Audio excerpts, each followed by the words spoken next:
At Kippax Greenfield Primary School, this is how they define independent learning. We feel that if we are feeding them the information that they need to know on a constant basis, then they're not learning how to find out for themselves. And at the end of the day, it's not the content that's important, it's how they find it out for themselves. And once they've got those skills, they can find out any information that they need to know. The ethos of independence runs through the whole school. Pupils answer the phones at lunchtime. Good afternoon, Kippax Greenfields. Can I help you? Okay. And Year 6 pupils run the ITC club without adult supervision. Today we're going to be learning a new topic about animals and plants and things like that. How, though, do the staff encourage independent learning in the classroom? So now we're going to think about what else we'd like to know. This programme will look in detail at how Deputy Head Kirsty Beresford teaches the topic of light and dark to her Year 1 pupils, using the principles of independent learning. I'd taught in various year groups for numbers of years and was finding the curriculum stale. It was stale and the children thought it was stale and we felt it was to deliver it. So a new approach where the children were taking control of what was happening. The fact that topics could be different every single year, I found quite exciting. The table who started their stories about Can't You Sleep Little Bear yesterday, I'd like you to carry on with those, cutting out your pictures and sticking them in the right order to tell the story. We're teaching in Year 1, the children is really their first real year in school where they're down to sort of more structured activities in school. So to promote their independence, a lot of it to start with at the beginning of the year is just organising themselves, finding their own equipment in the classroom, finding out, asking them where they think they can find the answer to different questions, and encouraging them to work on their own. So what we need to do first of all is to think about what we know already about light and dark, and we'll write all those things down. What we did was start to brain shower the children at the beginning of a topic, which meant that they all put their ideas down. You know, last night I saw the moon. Did you? And that's one place we can get light from, isn't it? That was guiding your way last night, was it, while you were trick-or-treating? Excellent. Right, so we know where light comes from. So where does dark come from then? Jake?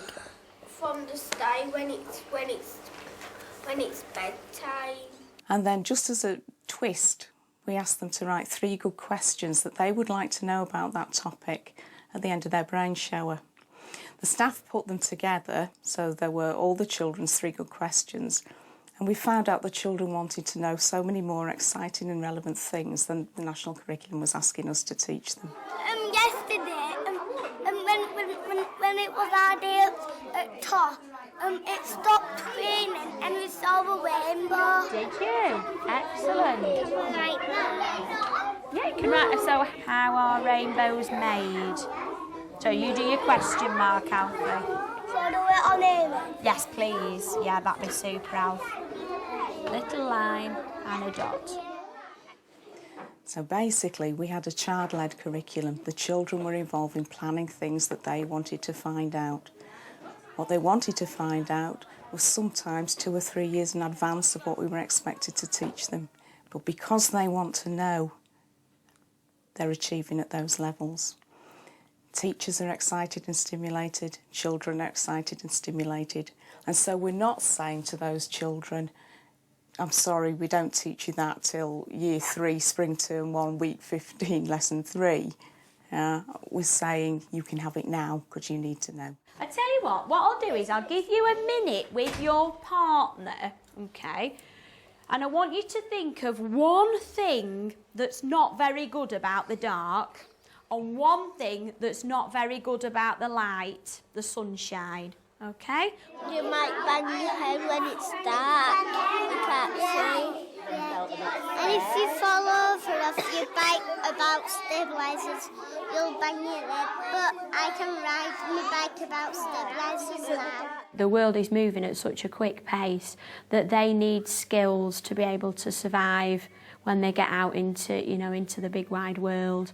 And I think if they are encouraged as a young person to want to learn and want to find out things for themselves, they've always got that inside them. Right, let's share some of the questions that we've thought of. Is there a pot of gold at the end of the rainbow?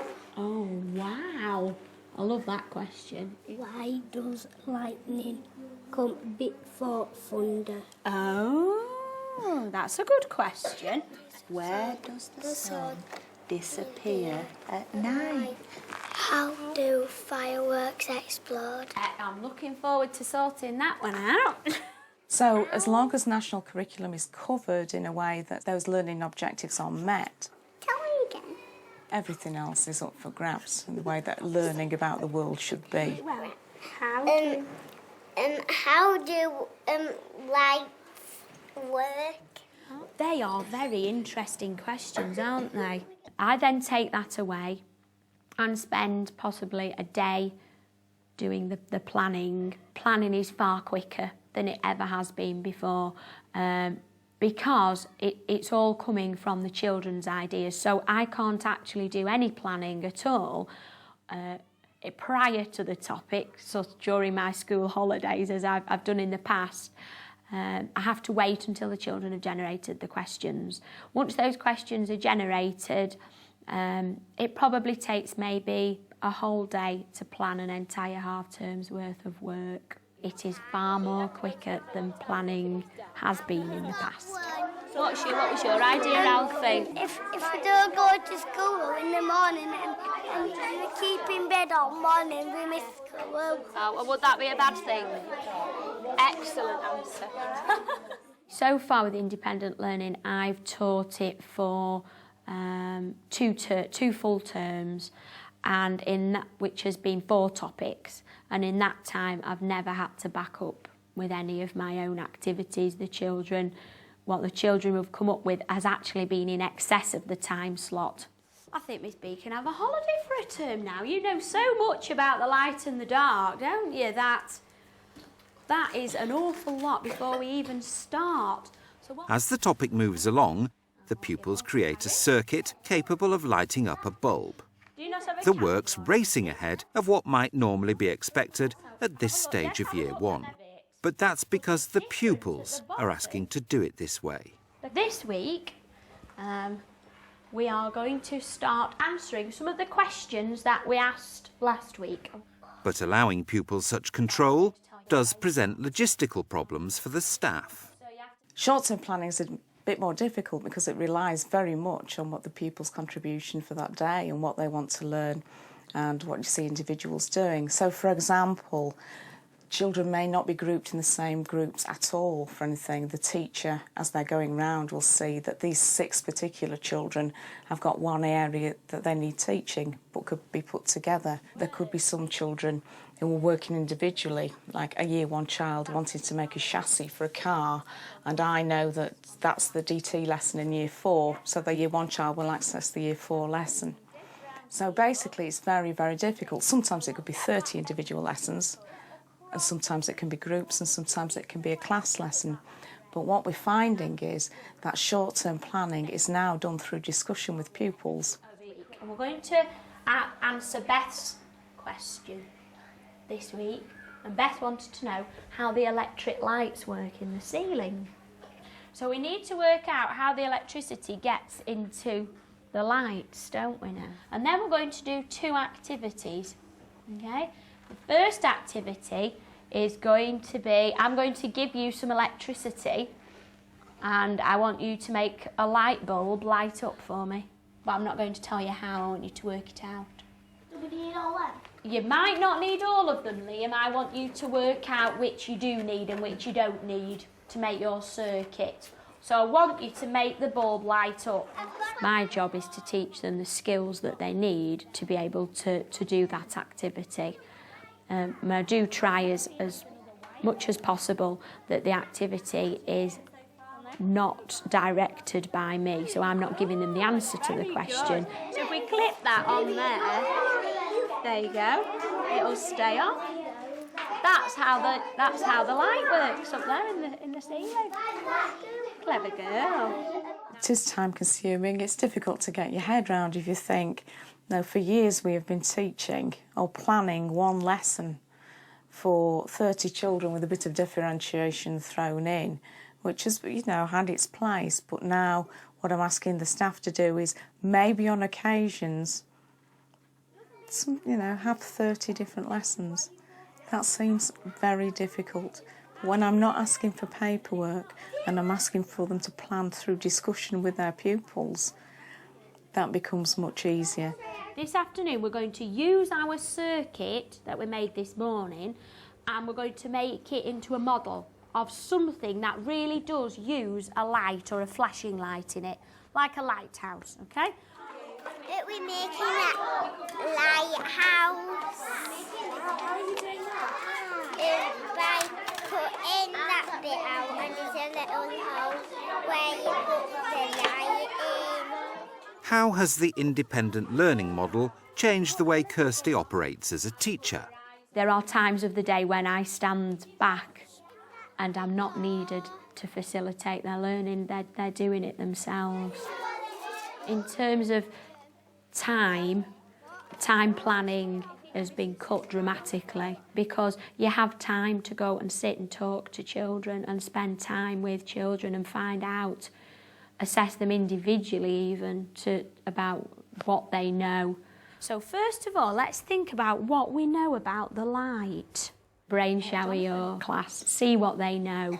You will be amazed at what they've been hiding away or we have not allowed them to show us in the past. And go with an open mind, let them take control of their learning. Harrison. Traffic lights. Very good. Enthusiastic children who are willing to learn and want to find out is the biggest advantage.